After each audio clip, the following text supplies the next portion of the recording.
അടൂർ സാറിന്റെ സിനിമ വന്നു കഴിഞ്ഞാൽ അതിന് അനുകൂലമായിട്ടും പ്രതികൂലമായിട്ടും ഒരുപാട് മഴ പെയ്യുന്നത് പോലുള്ള നിരൂപണങ്ങളുണ്ടാവും. അതെല്ലാ കാലത്തും സ്വയംവരം മുതൽ തുടങ്ങിയതാണ്. അതിൽ വലിയ വ്യത്യാസം സംഭവിച്ചിട്ടില്ല. പക്ഷേ ഈ സിനിമയുടെ സവിശേഷമായിട്ടുള്ള ഒരു നായക സങ്കല്പം എന്ന് പറയുന്നത് വേണം അദ്ദേഹത്തിന് ഞാൻ കൊണ്ടുവരാം. ഞാൻ പറഞ്ഞു എൻ്റെ പേര് ദിലീപ് എന്നാണ്, ഞാനിവിടെ സിനിമയിലൊക്കെ അഭിനയിക്കുന്നുണ്ട്, എന്തെങ്കിലും ഒരു ചാൻസ് എനിക്കും തരാൻ പറ്റുമോ? അതൊക്കെ സാറിനോട് എൻ്റെ സംഭവം സാറ് അന്ന് എന്നെ ആശ്വസിപ്പിച്ചൊക്കെ വിട്ടു, അങ്ങനെ ഒരു അവസരം വരികയാണെങ്കിൽ.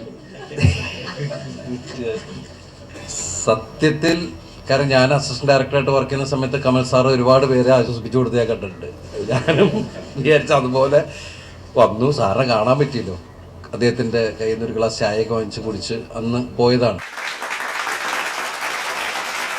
അടൂർ സാറിനെ പോലൊരാള് ദിലീപ് എന്നുള്ള നടനെ ആശ്വസിപ്പിക്കാൻ വേണ്ടി ഒരു സിനിമയിൽ എടുക്കില്ല, ഒരു കണക്കൂട്ടലുണ്ടാവും. കൃത്യമായിട്ട് ദിലീപിന് ചേരുന്ന ഒരു വേഷം വന്നപ്പോൾ വിളിച്ചതാണ്.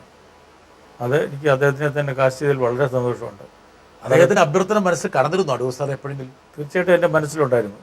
അദ്ദേഹത്തിന് എൻ്റെ കൂടെ വർക്ക് ചെയ്യാൻ താല്പര്യം കാണിക്കുന്ന ഒരാളിനെ ഏതെങ്കിലും അവസരം വരുമ്പോൾ, അല്ലാതെ അദ്ദേഹം ചോദിച്ചു എന്നുള്ള ഒറ്റ കാരണം കൊണ്ട് ഉടനെ തന്നെ ഒരു സിനിമയ്ക്ക് വിളിക്കുകയില്ല. അതിന് യോജിച്ച ഒരു റോള് വരുമ്പോൾ അദ്ദേഹം അത് നന്നാവും എന്ന് എനിക്ക് വളരെ ഉറപ്പുള്ളപ്പോൾ വിളിക്കും. രണ്ടും കൂടി ചേരണം. അതായത് മനസ്സിലുണ്ട്, പക്ഷെ അത് മാത്രം പോരാ. അതെ, ആ ഒരു റോളിലേക്ക് അദ്ദേഹം യുക്തനായിരിക്കണം.